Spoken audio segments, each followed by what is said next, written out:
الحمدللہ رب العالمین الصلاۃ والسلام علیک محمد صلی اللہ علیہ وآلہ وسلم۔ بسم اللہ الرحمن الرحیم۔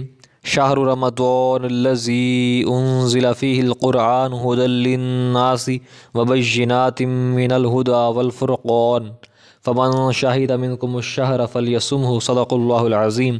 الصلاۃ والسلام علیک محمد صلی اللہ علیہ وآلہ وسلم۔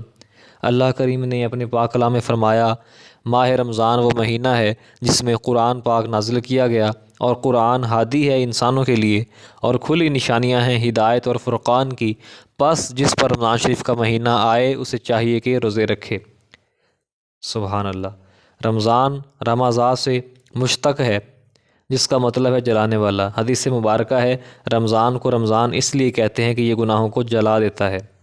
حضرت عبداللہ بن مسعود کی روایت ہے، صحابہ کرام سے رسول کریم صلی اللہ علیہ وآلہ وسلم نے خطاب فرماتے ہوئے فرمایا، کیا تم جانتے ہو کہ رمضان کا نام رمضان کیوں رکھا گیا؟ تو عرض کی گئی، اللہ تعالیٰ اور اس کا رسول جانتے ہیں، ہم اس سے واقف نہیں۔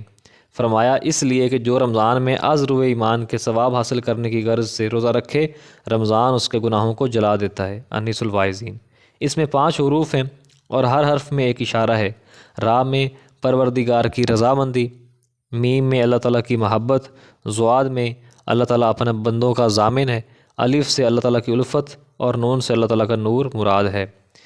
یعنی رمضان کا مہینہ اللہ تعالیٰ کی رضا، محبت، ضمانت، الفت اور اس کے نور کا جامع ہے۔ سبحان اللہ۔ پھر یہ وہ مہینہ جس میں قرآن نازل کیا گیا، جو کہ انسانوں کے لیے ہدایت ہے، اور جو رمضان شریف کا مہینہ پائے اسے چاہیے کہ روزے رکھے۔ یہ واضح حکم قرآن پاک میں آ گیا۔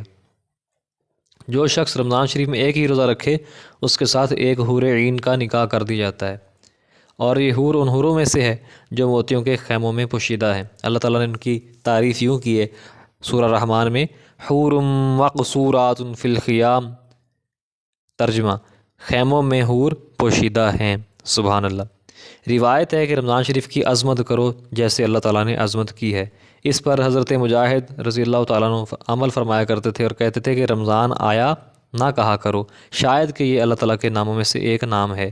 جیسا کہ تفسیر ابن کثیر میں حضرت ابو ہریرہ کی روایت ہے، اسے رمضان نہ کہو کیونکہ یہ اللہ تعالیٰ کے ناموں میں سے ایک نام ہے، بلکہ اسے ماہ رمضان کہو۔ ویسے بھی دین ادب کا نام ہے، تو بہتر ہے کہ رمضان شریف ماہ رمضان یا رمضان المبارک کہہ کر بلایا جائے، کیونکہ عبادت سے تو اللہ تعالیٰ جنت دے دیتا ہے، ادب سے بندہ اللہ تعالیٰ سے مل جاتا ہے، واصل ہو جاتا ہے۔ سبحان اللہ۔ ماہ رمضان کی ایک برکت تو یہ ہے کہ اس میں قرآن پاک نازل کیا گیا، یعنی اس ماہ مبارک میں لیلۃ القدر میں قرآن پاک آسمان دنیا کی طرف نازل کیا گیا۔ پھر آسمان دنیا سے حضور صلی اللہ علیہ وآلہ وسلم کی طرف سورت یا آیت آیت کر کے اس قدر کی جس کی اس وقت ضرورت تھی اتارا گیا، اور قرآن پاک نازل کرنے کا مقصد بھی بیان فرمایا گیا کہ انسانوں کی ہدایت کے لیے، اور جس میں نیکی کرنے کا حکم دیا گیا اور گناہ سے منع کیا گیا، اور پھر حکم دیا گیا کہ جو بھی تم سے رمضان شریف کا مہینہ پائے اسے چاہیے کہ روزے رکھے۔ قرآن پاک کا یہ حکم واجب ہے، اور جو روزے نہ رکھے گا وہ گناہ کبیرہ کرے گا۔ ایسے مسلمان کے لیے اللہ تعالیٰ کی بڑی گرفت اور عذاب ہے۔